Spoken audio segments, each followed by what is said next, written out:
Gentleman from Michigan is recognized for 2 minutes. Mr. Chairman, thank you, Mr. Speaker. I rise today to raise my vehement objection to the Joint Comprehensive Plan of Action and to call on my colleagues to do the same. In March, I joined 346 of my bipartisan colleagues in a letter outlining the issues needed to be addressed by Iran in a comprehensive nuclear agreement. The last sentence of that agreement said, Congress must be convinced that the agreement's terms foreclose any pathway to a bomb. And then and only then will Congress be able to consider permanent sanctions relief. Mr. Speaker, I've read this entire agreement, and I am profoundly disappointed.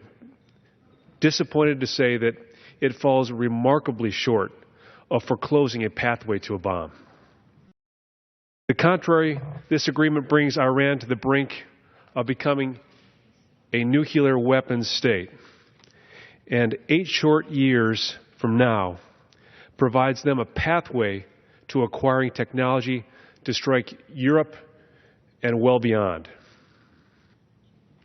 To ease the concerns of my non-committal colleagues, the President has promised a military option remains on the table.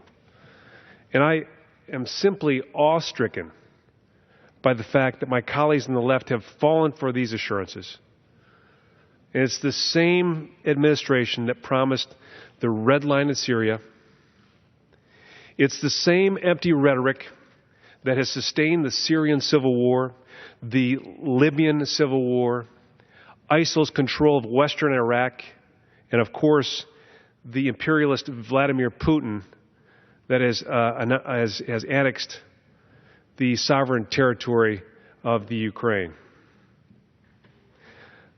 I therefore urge my colleagues to reject this deal and any deal that enables a belligerent state sponsor of terror to have access to hundreds of billions of dollars and nuclear weapons and will allow its atrocities to continue in perpetuity.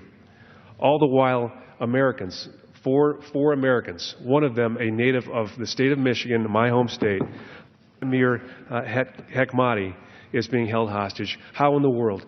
Mr. Speaker, in no other world, public or private, would this agreement be considered credible? Let me grant the gentleman an additional minute. I'll take 30 seconds. Mr. Speaker, thank you, and I apologize for going over. But I was saying that in no other world, Mr. Speaker, having served in the public and in the private sector, have I ever seen an agreement where we are negotiating with a party that has no respect for the other party.